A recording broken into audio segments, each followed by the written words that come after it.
This week for our tour of the National Park Service. At the start of the hurricane season, it seems like a good time to talk about, if maybe not visit, Padre Island off the southeast coast of Texas. Save that for a different time of year. Much like the east-facing shores of much of the Carolinas, Georgia, and Florida, much of the coastline of the state of Texas also has barrier islands. The combination of the shallow shelf of the Atlantic combined with the prevailing currents has caused these sandy islands to grow up close to the shoreline of their coasts. In ages past, they were favored launching points for fishing and whaling and worked as fish camps. They also played an important role in softening the damage caused by seasonal arrival of hurricanes, the eye-shaped storms that spin up over the western Atlantic Ocean each summer. The shallow water, compared to the much sharper walls of the Pacific over on the other coast, also causes heat to be held in the water, since it's further to get to the cool deeps of the Atlantic Ocean. One funny thing about all these sand piles that work as barrier islands is that to us, short-lived humans, we have named them islands, and we look upon them as stable and imposing. They grow plants, animals make their homes there, and in the case of Padre Island, down towards its south end, there was even a sea salt deposit so large an entire industry was built up around it in 1850. Over time, salt water had pooled in the area near that south end of the island around Laguna Madre for long enough that imposing slabs of salt were simply sitting there on the shore. They had been picked up and used often enough by the previous local population, and then on again and off again by Spanish colonials and then the independent Mexican population, to attract the attention of the growing ranching and farming American homesteaders who had moved there as part of the project to balance slave-owning states with free states in the final years running up to the American Civil War. For most people, the large, irregular slab sea salt was inconvenient for common use, but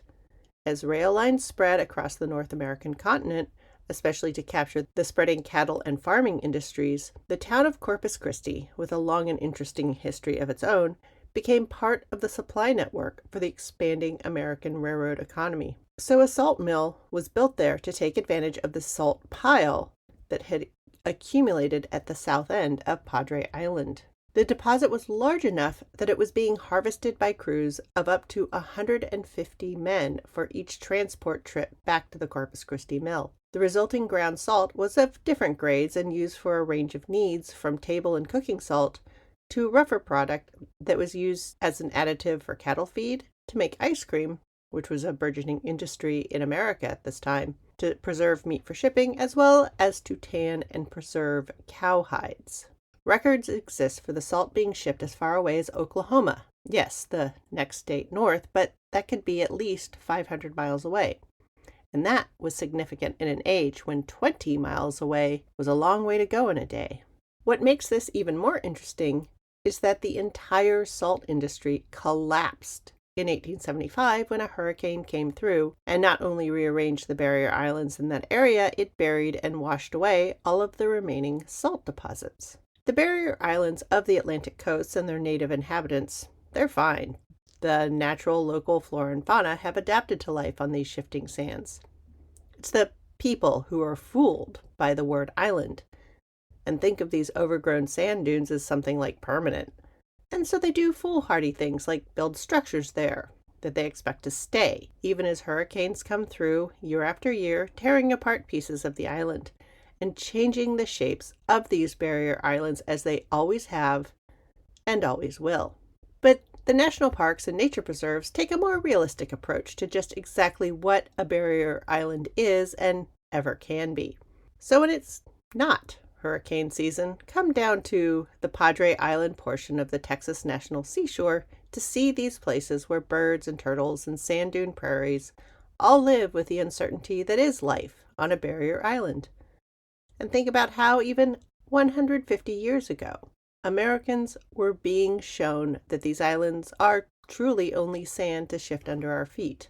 So take a trip out to the edge of America along the Atlantic, or the Gulf of Mexico on the Caribbean Sea, and appreciate that Padre Island and all the other barrier islands need to be allowed to do their shifting sands duty of softening the blow that perennial hurricanes will continue to deliver. A certain kind of life is suited to living there. The rest is only asking to be knocked over by a sea driven by heat energy driven winds.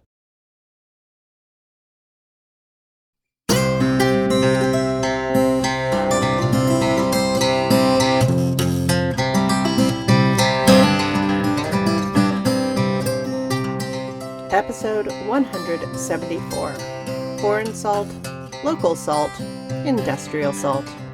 Hello, and welcome to the History of American Food.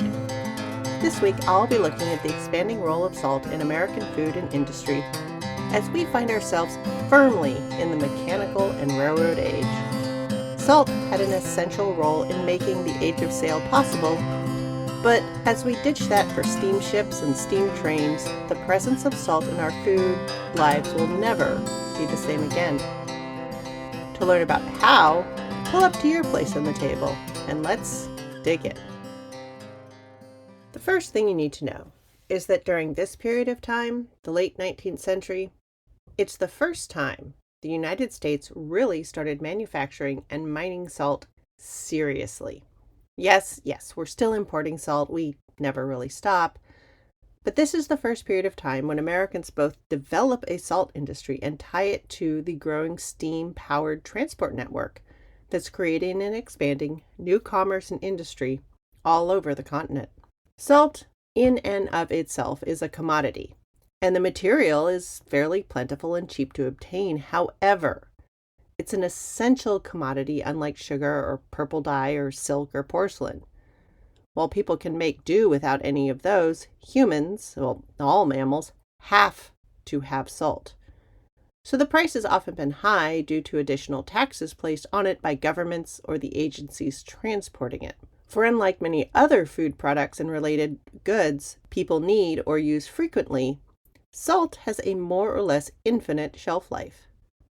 But in the late 19th century, when food storage in cans and jars and crocks as well as barrels had become common for all, the need for salt has only increased, and not just in food. Because the economic importance of the goods produced through the use of salt is going to increase, and more sophisticated methods for making marketable salt is going to vastly increase the quantity of salt on the market, the cost of salt is going to come down dramatically. Now, zooming out a little bit, it's worth looking at how the use of salt had expanded in America over the last 2 centuries. And yes, in this case, I specifically mean sodium chloride for those science people out there and for my former chemistry teacher self. I mean, there are approximately a zillion salts out there. Some are simple, like sodium chloride, magnesium sulfate, also known as Epsom salts, calcium carbonate, which exists as limestone or chalk, and a bunch of complex ones, where a polyatomic molecule has been made into a salt like calcium acetate, tetrasodium EDTA, and of course that saltified amino acid glutamate made into the ever taste amplifying molecule monosodium glutamate. Yeah, it's a salt, just not the salt we mostly mean. But since this is a food podcast, especially one that's only at the end of the 19th century, when I say salt, I mean only sodium chloride. For most of us in America, we sort of see salt as that thing that we add to our cooking along the way to enhance taste. Except for an occasional episode of brining a turkey or trying our hand at smoking salmon in the summer or taking a stab at pickling some vegetables, salt is something we individually don't use very much of. We buy a box or other dispenser and use it in pinches and sprinkles, not in quarts and pounds. But in the pre-refrigeration age where we are at the end of the 19th century, salt was food preservation king in America. And as we are driving into a mechanical age that has a definite chemical industry attached to it, uses for salt are expanding, not diminishing. At this point, the largest consumer use of salt is still the preservation of foods, and for the rural household, pickling is likely the largest culprit. If you listen to the bonus pickle episode, you'll understand both kinds of pickling use salt, just one uses more. There's the kind where you fermented an alcohol product, say ale or wine, to make vinegar and then add that to a salt solution with cooked vegetables, or cook the vegetables in some portion of it and preserve them that way. That's kind of the more traditional English version. Or you use salt and wet vegetables to cause lactofermentation in their own juices and pickle them that way. The second one uses more salt and takes longer, but it doesn't require the making of or purchasing of vinegar, so is less effort. Regardless of method, for most people, for most of the year in this time period, almost all the vegetable matter they consumed was pickled. In the late spring through the early fall, there were fresh vegetables to be had, especially if you were growing your own, and if the insect invasions weren't too bad. But for the other 2/3 to 3/4 of the year, your vegetables were some manner of pickled or dried. No wonder canned vegetables became popular as they arrived. Another major use of salt was the preservation of meats and fishes, using salt to draw out the liquids in the meat to make them inhospitable to microorganisms and many insects. While this is a dependable and fairly low sophistication meat preservation technique, it also requires a fair bit of innovation and often a large amount of water to make the final product palatable or even delicious when you get to the other end. It can be done, but you need lots of coaching and time to get good at it. The smoking of meats and fishes also uses a fair amount of salt, since most smoked meats are also treated with salt to sort of double up on the preservative qualities of each. And partially dehydrated meat will not spoil in the time it takes for the smoke to do its work. It's true that not all smoked food is heavily salted, but unless that food is thoroughly dehydrated while being smoked, it will not keep for long. And of course, there was the kitchen and table salt, but that was just a sneeze of salt compared to the vast amounts used in food preservation. For the growing availability of salt plus train and steamship transportation suddenly made pickled vegetables and smoked meats, especially pig products, hams, bacon, shoulders, and hocks, worthwhile goods to make and sell. Now, if you've ever tried your hand at pickling or smoking, you'll learn that getting the whole thing set up is time and space consuming. And as more and more of the population was living in cities and large towns and not on the farm, they did not have much of a kitchen, often no running water or sewer plumbing. So not only did they not have space in a kitchen or yard to do the setup, they also didn't have the cellar or pantry space for the pickles to pickle. And they certainly didn't have some place away from the house or room on some property to go building a smokehouse. Suddenly, the same technique that used to mean you could kill your pig and harvest mushrooms and tomatoes and cucumbers and carrots and asparagus and then preserve them to keep you going through the winter, they were now being used to preserve all of these items to get them to market for you to purchase. Almost nobody living in a city wanted to buy a whole pig. What would they do with it? That's what butchers are for. And even if they went and bought a large hunk of pig or 30 pounds of cabbage, where, in a 2 or 3 room or 1 room apartment or tenement, were they going to transform it into something that they could keep around with no refrigerator or even no icebox in most cases? No, they needed a product that was shelf stable on its own. Same with store owners, who often had the same space problems in urban and semi-urban areas. Wouldn't it be nice to have inventory that could be bought in bulk and sold over time to customers in this age lacking refrigeration?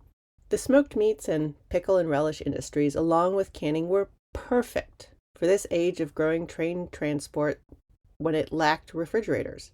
Smoked meat purveyors popped up all over the U.S., especially in the East, where trains and hardwoods for smoking were the most common. This incidentally largely answers why American pork belly bacon is smoked and the pork belly products in much of the rest of the world are not. We had lots of wood, and the smoke-salt combination for bacon production is faster than just salting and drying. Also, many places that grow lots of pigs in the U.S. are humid and further south than their European counterparts, so dehydration may be nearly impossible. And we had a rail network that made producing bacon, thus smoked bacon, for sales to cities at the other end of the rail line a profitable business to go to for pig farmers. Besides, while you may have to do the work of butchering and smoking and pay for the freight of the finished product, pound for pound you're getting a better return on your pigs than on the pesky, chancy pig drives that were going on earlier in the century. Oh yeah, and you could breed fatter pigs, that is, lard hogs, since they no longer had to walk themselves hundreds of miles to market. Pickle factories grew up as well, some in cities that would purchase pickleable vegetables from farmers at harvest time, add salt and let them burble away, and then start selling them on city streets as the fresh vegetables of harvest season began to run out. The street corner pickle vendor every 3 to 5 blocks was a common sight in some towns, and well documented in this period of time in New York in that book, The Pickled City, the focus of the previous bonus episode. This was a mirror to the pickle vendors all over Europe, Western, Central, Southern, and Northern, as well as in the Middle East, North Africa, all over India, and North, Central, and Southeast Asia. Anywhere cities had been established before anyone got the idea of setting up new towns in the Americas, there were established pickle traditions. And while we did carry on with a few pickle traditions of the old world, what we really did was create the mass market pickle. This sort of pickle doesn't get that big in the late 19th century. I mean, we barely have advertising, especially for food at this point. But the fact that you could pick the vegetables and pickle the vegetable right there at the farm and then send it to the cities on trains, this made a light bulb go off in the heads of many farmers all at the same time. Barrels and then jars of pickles would start to make their way into cities to sell, and these would start off as some of the first branded manufactured foods. This is the same age when people start to recognize some vitamins and ideas like proteins begin to penetrate the American consciousness. I mean, humans had known about fat forever. But with travel and its difficulties, ways of packaging and preparing foods became nearly a mania. The emergence of canning and jarring foods and the rise of dehydration, remember those desiccated vegetables, had all developed. But so had some wild ideas about extraction and concentration. We'd had the idea of pocket soup and soup glue, that ultra cooked down version of collagen-y broths that had been present in ages before, but they had been time-consuming and largely questionable of flavor. But this is the age of the development of things like bouillon cubes and beef concentrates. The best known and longest living one is Bovril, popular in a way, even today in England and its outstations, because shipping whole cuts of meat over oceans at this point was still in development. I mean, refrigerated shipping is not yet dependable, even if shipping blocks of ice was a going concern. British businessmen were trying to figure out ways to turn whole bovines into shelf-stable units for sale. So basically boiling down a whole cow with lots of salt, actual recipe is a trade secret, and putting it into jars was seen as a solution. Now it turned out Bovril and competing products were not as nutritious as actual meat, but in an age with over-the-counter morphine and cocaine, people would try anything.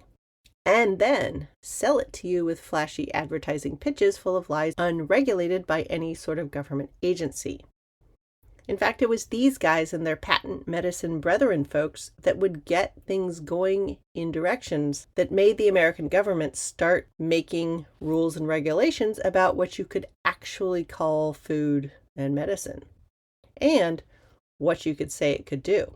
But food, even with all the preserving and adventurous concoctions going on, would turn out to be but a small consumer of salt as the industrial age grew up to manufacture all manner of things that would process, preserve, deliver, and label food, and make living away from the farm easier than it had ever been. If you recall from season 1, mostly, there had been a chemical revolution running all over Europe in the 1700s. The process of scientific thinking, the exchange of ideas, better understanding of thermodynamics, and a greater agreement in the terminology of just what the chemicals were was growing and driving the mechanical revolution. The increase in artificial light, caffeine, and tobacco over only natural light and alcohol as the recreational chemical of choice all had a hand in getting enough people working together to make metal more common and make things like gear ratios standard instead of haphazard. In other words, everyone could now agree on how to make stronger alloys out of iron. And coming out of all of the better instruments and thermometers and scientific publications were all manner of processes that could be duplicated and then delivered on large scales. And many of these processes required the use of mass quantities of salt.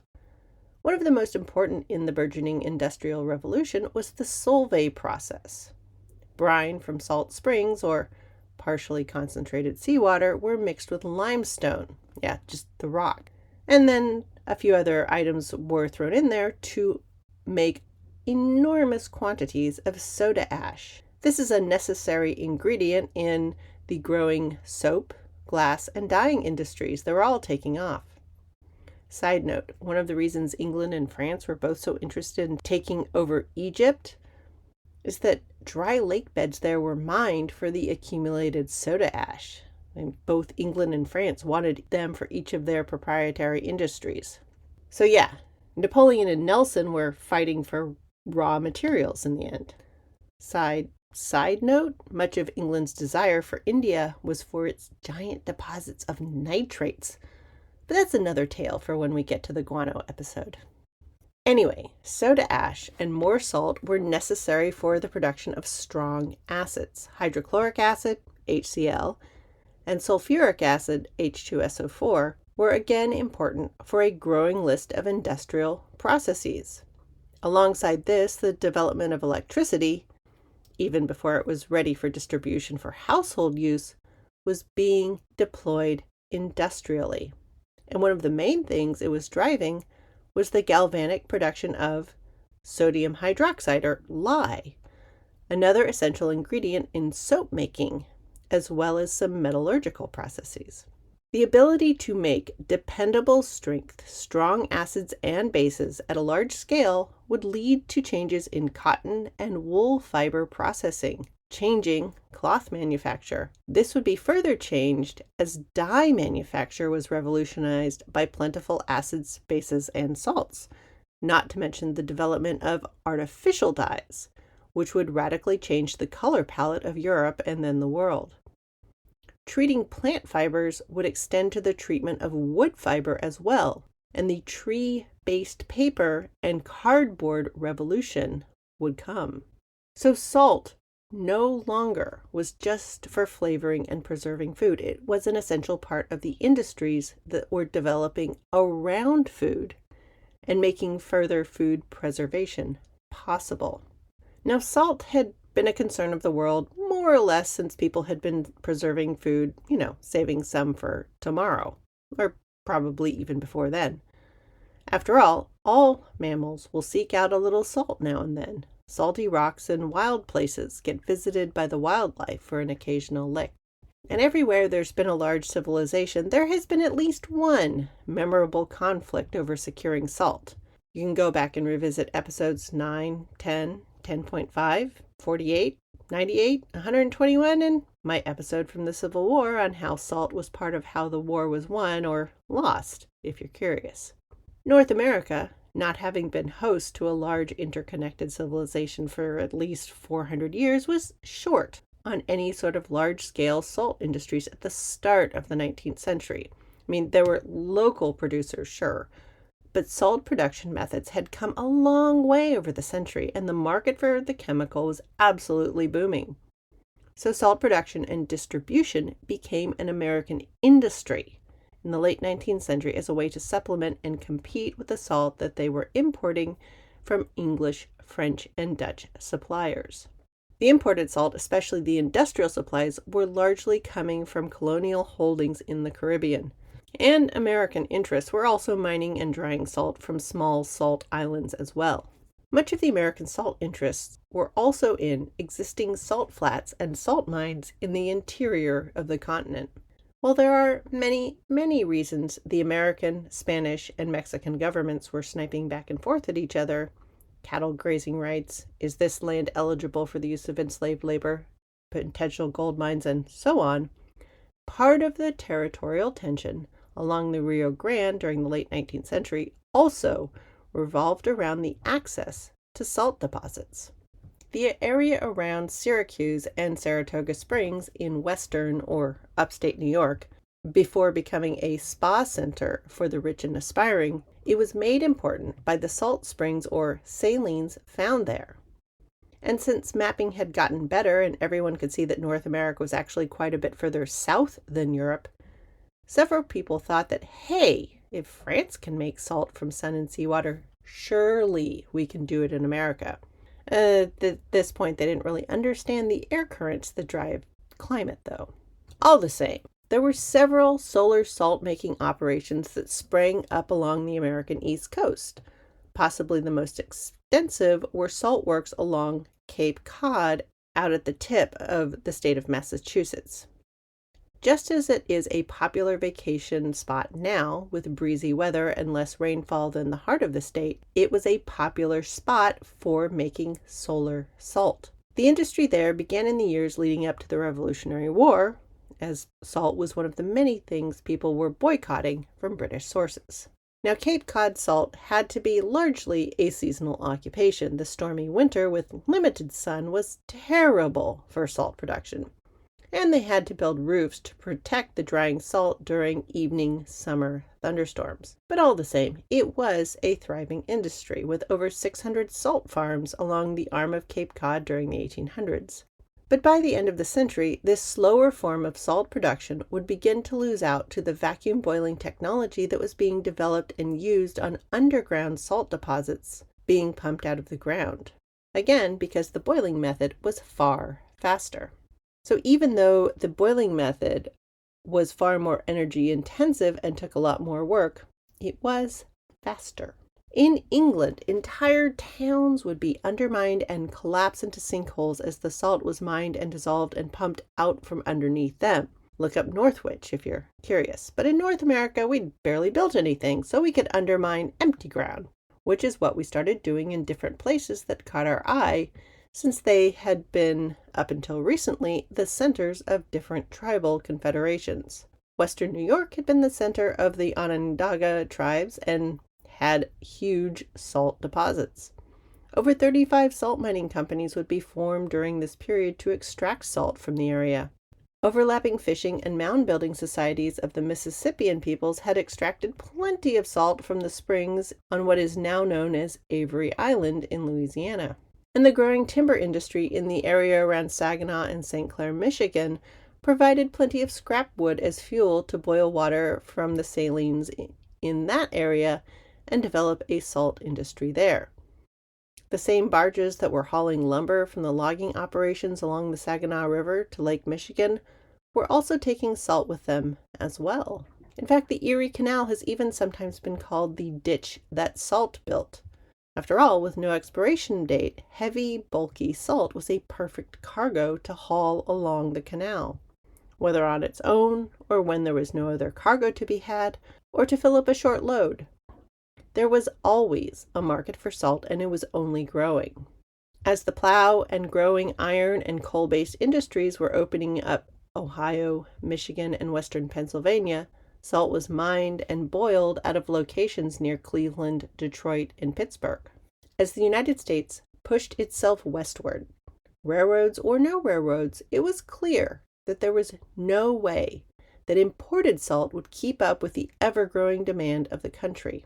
I mean, there would always be a market for fancy French and English salt for wealthy tables, but for the explosion in needs for industrial salt, especially in the expanding interior of the country, the domestic salt mines and salt mining techniques were going to take on most of the load.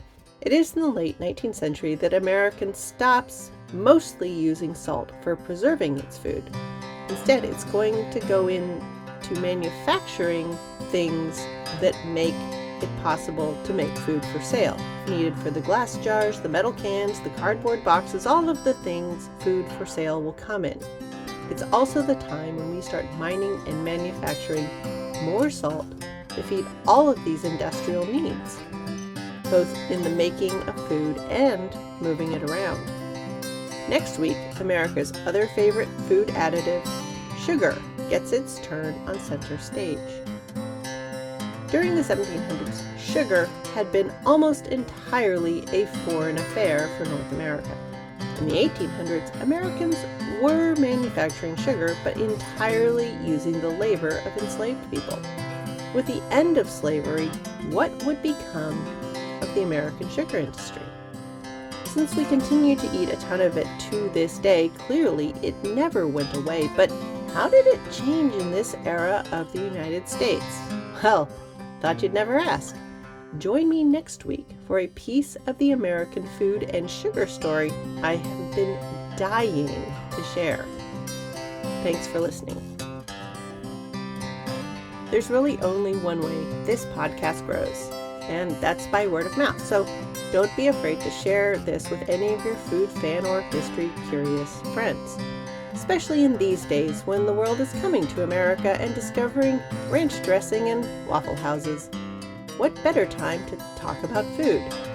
Share the adventure. Any email questions or quibbles will continue to reach me at thehistoryofamericanfood@gmail.com. And as always, I love hearing what you have to say in your reviews. Music for this podcast is Fingerlympics by Dr. Turtle, and you can find me on Threads, Blue Sky, and Insta as @THOA Food, and all this information is available in the show description.